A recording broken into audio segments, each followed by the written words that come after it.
Baku के कोने पर हैं, यहाँ से सिटी ख़त्म हो चुका है। पीछे आप मेरे देख सकते हैं, ये बिल्कुल बाकू का एंड है और यहाँ हम लोग वॉक कर रहे हैं।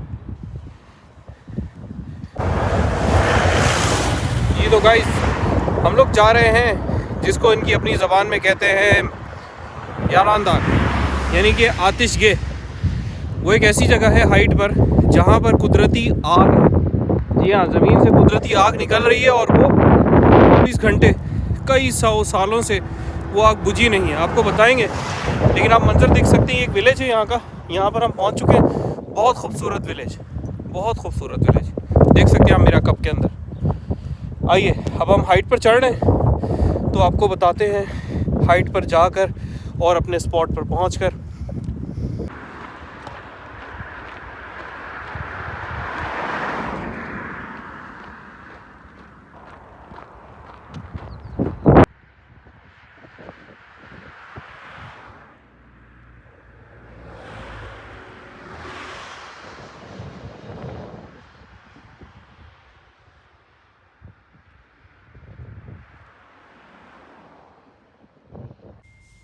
अच्छा गाइस, हाइट पर चढ़ते हुए हमने बड़ा खूबसूरत विलेज का एक समा देखा, लेकिन आपको बताता चलूं कि नीचे जो है वो तेल निकल रहा था। यानी कि जो पुराने तरीके थे, एक जो है मशीन लगी होती है और उससे डिगिंग होती है ऑयल की, तो वो भी हमने उसके मनाजिर देखे हैं। जी तो गाइस फाइनली हमने एक बहुत ऊंचा पहाड़ तय कर लिया और अब उसके बाद हम लोग पहुंच चुके हैं आतिशगह, जो कि यहाँ का यारानदाग है।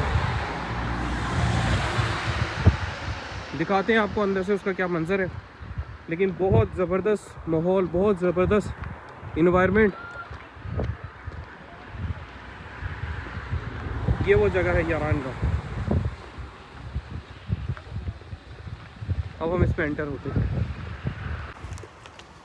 गाइस हम लोग एंटर हो चुके हैं, आपको बताते हैं। देख सकते हैं मेरे पीछे बहुत बुलंद पहाड़ सारे, तो आपको दिखाते हैं विज़िट करके। ये देखिए गाइस, जिसकी मैं बात कर रहा था आपसे, ये वो आग है जो कई सालों से है और ये कुदरती आग है। इसको ये मैन मेड नहीं है, ये नेचुरल है, कुदरती। और अब मैं आपको करीब से जाकर दिखाऊंगा, क्योंकि ये पूरी वादी इसी चीज़ पर है और इसमें जगह जगह पर इसी तरह की आग है। तो मैं आपको बताता हूँ और इसके पीछे की हकीकत भी बताऊँगा आपको, ठीक है।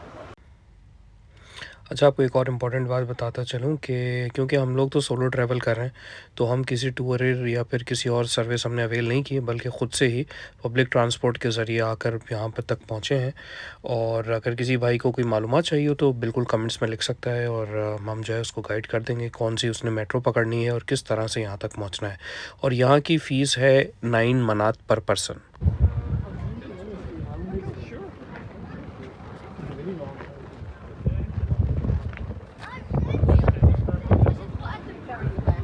ये देख सकते हैं, आपको करीब से दिखा रहा हूँ कि इसके अंदर किस तरह से आग माउंटेन के अंदर देख सकते हैं आप मेरे पीछे। बहुत फेमस टूरिस्ट स्पॉट है, हाईली रेकमेंड है ये जगह कि आप लोग यहाँ पर जब भी बाकू आएँ, अज़रबैजान आएँ, तो इस जगह ज़रूर तशरीफ़ लाएँ।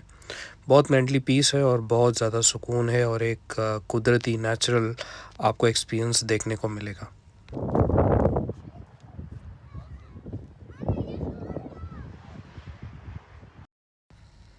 ये इंतज़ामिया ने यहाँ पर मसनूई स्टेयर्स का इंतज़ाम किया है ताकि आप पहाड़ की चोटी पर इन स्टेयर्स की मदद से जो है वो चढ़ सकें। बड़ा ख़ूबसूरत मंज़र था यहाँ का, जो कि लफ्ज़ों में तो खैर बयान हो सकता है, लेकिन अगर आप ख़ुद से विज़िट करें और जाकर चेक करें तो यकीनन बहुत खूबसूरत नज़र आएगा आपको मंज़र। तो ये उसी मेरे अल्फाज़ों की अक्कासी करता हुआ मंज़र आप देख सकते हैं, यारानदाग।